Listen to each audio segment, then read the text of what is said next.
La paix soit avec vous, c'est bien la première parole que Jésus prononça après sa résurrection. Et elle a traversé les siècles et la voilà aujourd'hui au milieu de nous. Je suis heureux d'être là, je remercie Monsieur le curé, le Père Mathieu Gondet, son équipe, vous tous, et puis particulièrement aussi Nathalie Andry qui a préparé avec nous la venue des reliques de Saint-Charbel. Je m'appelle Fouad Hassoun, je suis animateur de l'association Phénix, je suis venu aussi avec notre coordinateur Frédéric et hier, Monseigneur Nassif, qui sera avec vous à nouveau demain jusqu'au mercredi. Mais la présence de Charbel, c'était le plus important. Ce thaumaturge venu tout droit des montagnes libanaises, de cette terre qui souffre tant, une terre aimée par Dieu aussi, aimée par Jésus. Il aimait tant Sidon, il y venait souvent. Il venait pour fêter, il venait pour consoler et pour guérir.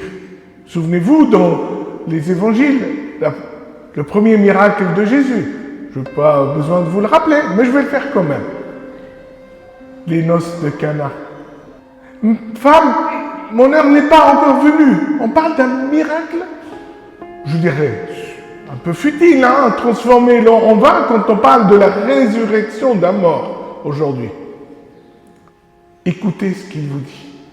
Ça, c'est une maman. Elle donne des ordres, le fils exécute. N'est-ce pas, les enfants? Aujourd'hui, on nous rappelle que Jésus, il exauce les prières des mamans et des sœurs aussi. Nous avons eu une belle lecture de la résurrection de Lazare, mais je voudrais juste souligner que dans la fratrie de Lazare, donc Marthe et Marie, nous sommes tous représentés. Alors Lazare, c'est un discret. On ne connaît pas trop grand-chose de lui. Bon, on pense que c'était une famille un peu aisée et qui soutenait la mission de Jésus. Et puis Marthe, celle-là à qui Jésus a dit « Marthe, tu t'agites pour peu de choses !» Marie a choisi l'essentiel. Peu de choses. Mais ces peu de choses, on les voit différemment aujourd'hui. Et si tu étais là, mon frère ne serait pas mort. Elle savait la puissance de Jésus. Elle savait que c'était le Fils de Dieu et qu'il pouvait accomplir, parce qu'elle l'avait vu, elle, faire des miracles. Et Marie, celle qui avait versé le parfum précieux, qui était possédée par tant de démons, qui a été pardonnée, qui a pleuré sur les pieds de Jésus, qui s'est converti et qu'on vénère tant. Combien de Madeleine il y a dans nos familles? Elle est à Vézelay, à la Sainte-Baume, elle aime tant la France et la France l'aime. Oui, Marie représente aussi chacun de nous, pauvres pécheurs. Ce que nous avons rappelé dans notre prière du début. Ces trois frères et sœurs, à eux-mêmes, représentent la communauté chrétienne. Et puis, il y a Jésus qui arrive avec son émotion. Il pleure le petit Jésus. Il pleure son ami parce qu'il l'aimait beaucoup. Jésus, pris d'une grande émotion. Aussi, il doit pleurer lorsque nous le sollicitons. Et par l'intercession de nos saints, si Charbel, ce grand saint du Liban, est devenu le saint universel, celui qui, juste après Marie, obtient le plus de miracles, ce n'est pas pour rien. Mais il vient d'où? Il vient d'un pays déchiré, morcelé, abattu. Et si nous sommes là pour crier aussi, si Seigneur t'étais là, le Liban ne serait pas dans cet état.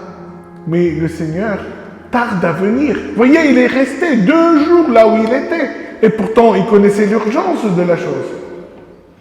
Et pourquoi, Seigneur, tarde-t-il autant? Est-ce qu'il veut éprouver notre foi? Est-ce qu'il veut nous apprendre à être patients? Que cherche-t-il? Une question à laquelle je n'ai pas la réponse, mais j'ai le droit de me la poser, comme vous aussi. Mais pourquoi le Seigneur n'exauce pas nos prières? Et pourtant, hier nous sommes venus à la veillée de Saint-Charbel, et aujourd'hui je suis encore malade. Personne ne connaît l'heure, même pas le Fils, que le Seigneur Dieu. C'est lui qui décide, et si nous lui faisons confiance, nous pouvons faire comme Marthe et Marie. Crois-tu? Oui, Seigneur, je crois. Est-ce que je peux répondre à cette question? Est-ce que je crois assez pour croire à ma résurrection, à ma guérison, à la guérison de ceux que j'aime? Est-ce que je crois assez que la paix va advenir dans mon pays et au Moyen-Orient? Est-ce que je crois suffisamment pour le relèvement de la France, qu'elle retrouve sa mission première, la fille aînée de l'Église? Si tu étais là, mon frère ne serait pas mort. Mais je suis là maintenant. Je suis au milieu de vous. Alors, croyez? Oui. Ouvrez vos tombeaux.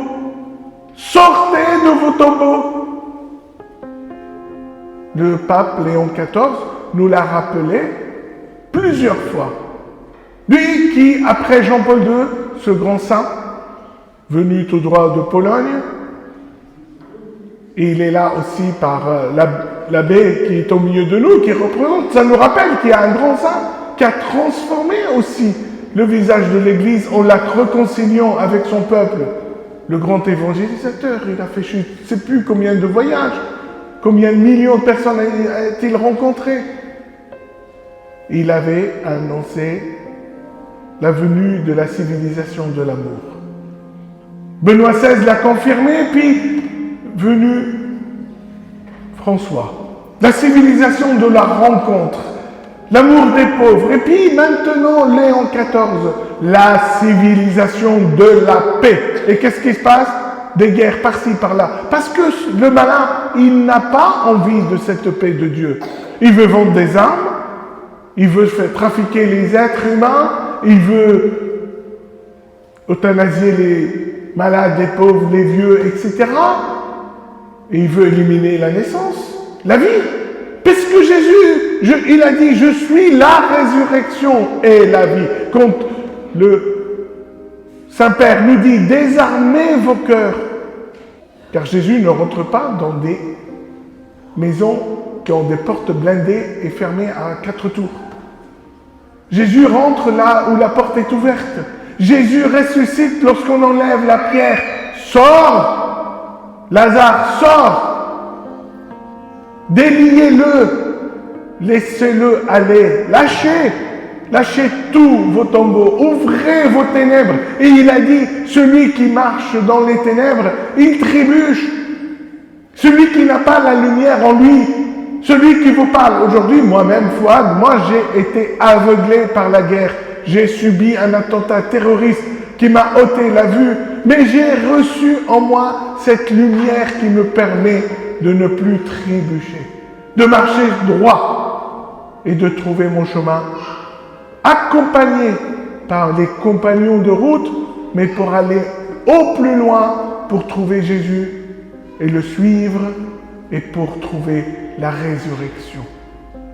Pourquoi dans les évangiles on dit toujours les Juifs ont cru? Pourtant Jean, Luc, Marc, Matthieu, c'était tous des Juifs. Et parce qu'ils s'adressaient au peuple des convertis. Et c'était le sujet le plus important. Alors nous sommes aujourd'hui les Juifs de l'Église. Et on a toujours de la facilité de parler aux autres. Mais on a du mal à entendre la parole et à la mettre en pratique. C'est notre, je dirais, faiblesse. Mais comment transformer cette faiblesse en force? Oui, les saints nous montrent le chemin. Par son humilité, ce saint Charbel, ce moine ermite, Il n'a pas écrit des encyclopédies théologiques, hein. Il a juste prié en silence. Et prié pour sauver son âme afin qu'il puisse sauver les autres. Il n'a pas fait des grands discours. On a retenu de lui quelques phrases. Mais aujourd'hui, dans le monde entier, des miracles sont opérés par l'intercession de ce saint. Parce qu'il nous apprend à prier humblement et simplement. Et à demander avec une foi terrible, parce que quand on souffre, on dit « Oh Seigneur, s'il te plaît, viens à mon secours, viens m'aider. » Ou je prie pour tel, pour qu'il soit guéri, ou il soit converti. Et j'oublie aussi de prier pour l'Église. Elle qui porte ce message universel. Elle qui, par elle, passe le salut. Il n'y a pas de salut en dehors de l'Église. Ne cherchons pas, nous ne le trouverons pas. Mais je le vois, ça s'agite partout au dehors. Ça envoie des bombes, des missiles, des bombardiers, des chasseurs, de tout ce que vous voulez, et ils ne trouvent pas l'issue. Et ils sont tous embourbés. Et pourtant, Jésus est venu et dit, la paix soit avec vous. N'ayez pas peur, c'est moi. Sommes-nous capables de dire ce qu'a dit Thomas dans cet évangile? Allons-y les gars. Allons mourir avec lui. Sommes-nous capables de donner notre vie pour le Christ? Sommes-nous capables de mourir en lui pour ressusciter en lui? Voilà la question. Voilà ce que Jésus voulait dire en nous disant « Je suis la résurrection et la vie ». Il n'y a pas de vie en dehors de Jésus. Et l'enseignement, il est clair. Pas besoin d'interprétation. C'est parce que tu as vu que tu as cru. Heureux ceux qui ne voient pas et qui croient. C'est le même Thomas. Hein. Si je ne vois pas les plaies, je ne croirai pas. Oui, Thomas, viens. Parce que moi, je suis ressuscité avec mes plaies, mon ami. Je ne les ai pas effacées. Et si on veut effacer le mal et on veut vivre avec aucune souffrance, aucune douleur, aucun handicap, c'est pas ce que Jésus nous a montré. Il a montré la victoire de la vie sur la mort, mais il a montré aussi ses plaies. Viens voir, viens mettre ton doigt dans les trous des clous, viens mettre ta main de mon côté. Ce côté de ce cœur ouvert pour donner sa miséricorde. Et tout à l'heure, nous allons prier le chapelet de la miséricorde et parler ensemble de ce que cette miséricorde peut porter dans ma vie. Mes chers amis, bien-aimés de Dieu, si nous sommes ensemble aujourd'hui pour nous préparer à la fête de Pâques, rappelons-nous de ce que nous avons chanté dans le psaume, que cet amour de Dieu, là, qui abonde, qui nous rachète, qui abonde dans nos vies par le pardon. Par le pardon. C'est la clé qui nous fait rentrer dans le royaume de Dieu, le royaume de paix et d'amour. Nous ne pouvons pas rentrer avec un cœur fermé. Si on a une rancune, une haine, un sujet à régler avec les autres ou avec nous-mêmes, vous connaissez la formule, n'est-ce pas? Une bonne confession pour recevoir le Christ ressuscité la nuit de Pâques. Autrefois, l'Église exigeait une communion, une confession par an. Nous avons la chance, aujourd'hui, c'est plus ouvert. Mais il ne faut pas que ça soit le distributeur automatique non plus. Il faut que nous soyons prêts à le recevoir. Et pour l'être, il faut que notre cœur soit net, pur, purifié. Et la chance que nous avons de ce mystère du pardon, de la réconciliation. Alors n'hésitons pas, préparons nos cœurs avec ce pardon, avec cette foi de Thomas. Allons mourir avec lui pour ressusciter avec lui.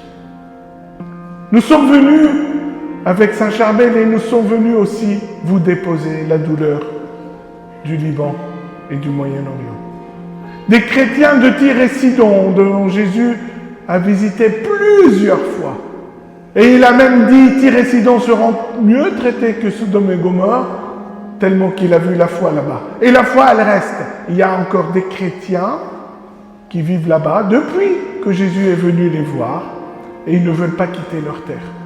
Avec Félix, cette association, ce mouvement qui sème la paix, Phénix semeur de paix, qui porte un slogan simple à retenir. C'est la charité qui fait que la foi devient espérance. La charité fait que la foi devient espérance. Nous venons aujourd'hui, comme la syrophénicienne devant Jésus, vous demander des miettes d'amour pour soutenir nos frères et sœurs chrétiens du sud Liban qui sont chassés de leur terre, bombardés, mais qui sont attachés plus que jamais à leur mission, dont si on parle avait dit que le Liban est plus qu'un pays, il est message de liberté, de pluralité, de liberté pour le monde. Si le Liban est menacé, c'est la paix dans le monde qui va s'écrouler. De grâce, si le cœur tremble aujourd'hui avec toutes ces guerres, avec ces peurs, avec tout ce qu'on entend ici et là, de grâce, n'ayez pas peur. Car les chrétiens que nous sommes au Sud-Liban, au Liban ou au Moyen-Orient, et où avec vous aujourd'hui, nous sommes là pour dire le Christ est ressuscité. Il est vraiment ressuscité.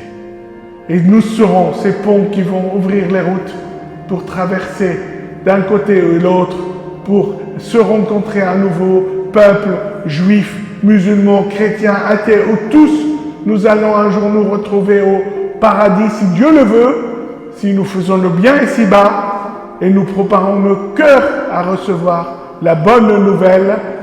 Nous sommes victorieux, nous avons eu un sauveur, donc nous sommes déjà sauvés, alors préparons-nous à donner nos vies par amour à celui qui a donné sa vie pour nous. Amen.